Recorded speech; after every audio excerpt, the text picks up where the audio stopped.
Let's now join Kayode Alayode for sports news.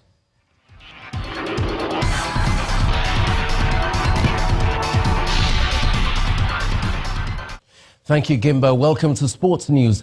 Otuocha Stadium in Anambra East local government area of Anambra State played host to the first edition of Akaoma Challenge Cup competition. Hundreds of people from Anambra East and Anambra West local government areas gathered to witness the first edition of the tournament. The participating teams were drawn from the electoral wards in the local government areas and from youth groups. Organizers hope that the era of communal clashes will be gone and proper reconciliation can now begin. Football lovers trooped to the Otuocha Stadium in Anambra State to catch a glimpse of the opening ceremony of the inaugural edition of the Akaoma Challenge Cup.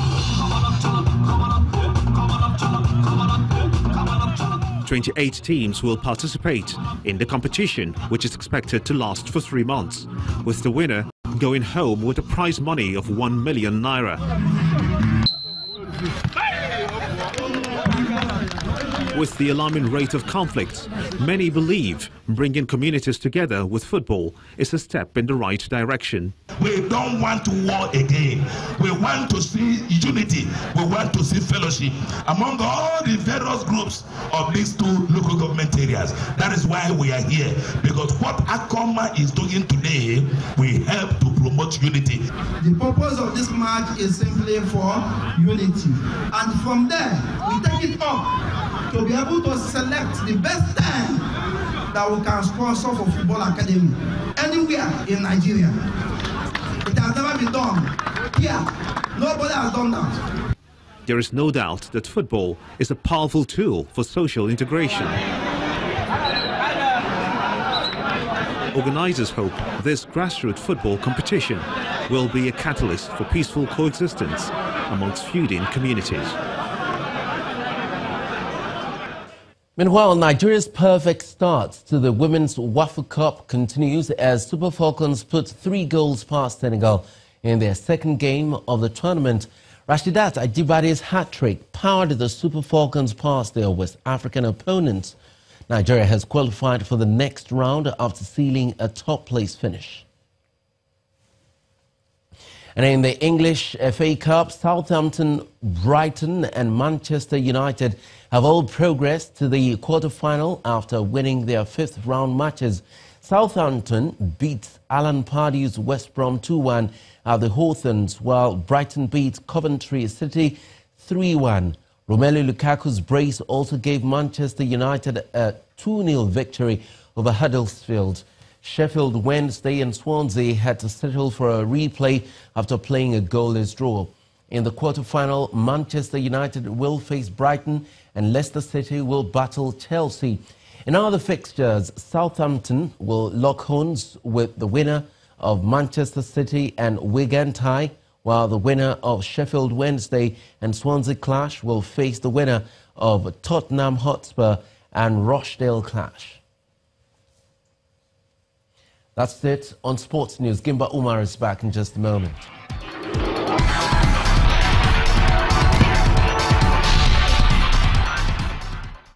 The Ethiopian government says that a state of emergency imposed in the country a day after Prime Minister Haile Mariam Desalegn resigned will last for 6 months. Defense Minister Siraj Fagesa says that violence has continued in parts of the country and the government is banning protests along with the preparations and dissemination of publications that can incite and sow discord. A day after Prime Minister Haile Mariam Desalegn announced his surprise resignation, the government imposed a state of emergency. Political analyst Hallelujah Luli says Haile Mariam was not an independent-minded prime minister and had functioned under the influence of individuals from Ethiopian People's Revolutionary Democratic Front, adding that deep divisions within the ruling coalition has made the prime minister's political sphere diminish. The increasing assertion by the regional governments has also significantly diminished his sphere of influence. And that, I believe, made him somehow irrelevant at this point. He's in a position where he has to handle with an unprecedented political and security crisis the country has faced for decades. Since January, Ethiopia has released more than 6,000 prisoners charged with taking part in mass protests and in some cases offences against the state. It has also closed down a jail where activist-led torture took place. We were released because of the pressure that is building up from the people. I think that is the main reason. Otherwise, the government doesn't want to listen to us and always doesn't believe in that kind of peaceful struggle. Many of the prisoners took part in anti-government protests in 2015 and 2016 in the country's two most populous provinces, whose ethnic Oromo and Amharic communities complain that they are underrepresented in the country's corridors of power. The government previously imposed a state of emergency in October 2016, which was lifted in August 2017. During that time, curfews were in place, there were restrictions on movement, and around 29,000 people were detained. A military helicopter carrying top officials surveying damages from Friday's earthquake in Oaxaca, Mexico, has crashed, killing 13 people, including children. The helicopter conveying the interior minister and the state governor was said to have landed on two vans in an open field. The senior officials and 15 others survived with injuries, though. The 7.2 magnitude earthquake has left nearly 1 million homes and businesses without power in Mexico City and damaged at least 50 homes in Oaxaca. Last September, two devastating earthquakes in Mexico killed at least 471 persons. And the main news again. The Inspector General of Police today conducted an assessment security situation in Zamfara State following the killing of at least 18 persons by gunmen. He, however, vowed to arrest perpetrators of the crime.